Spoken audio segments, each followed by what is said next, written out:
നമസ്കാരം, കൊട്ടാരക്കര മീഡിയയിലേക്ക് സ്വാഗതം. ബോളിവുഡ് ചിത്രത്തിൽ പാകിസ്ഥാൻ ഗായകൻ ആതിഫ് അസ്ലമിനെ പാടിക്കുന്നതിനെതിരെ നവനിർമ്മാൺ സേന രംഗത്തെത്തി.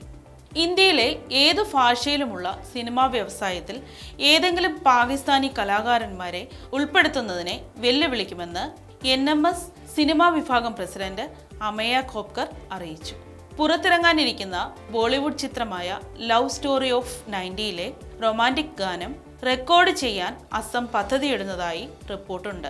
പാകിസ്ഥാനിൽ ജനിച്ച ഗായകനും ഗാനരചയിതാവും സംഗീത സംവിധായകനും നടനുമായ Aslam Baaghi 2, Tiger Zinda Hai, A Flying Jatt, Race 2, Tere Naal Love Ho Gaya, Kismat Connection, Race, Sehar, Kalyug തുടങ്ങിയ ചിത്രങ്ങളിൽ ബോളിവുഡിലെ മുൻനിര സംഗീത സംവിധായകർക്കൊപ്പം ഒട്ടേറെ ഗാനങ്ങൾ പാടിയിട്ടുണ്ട്.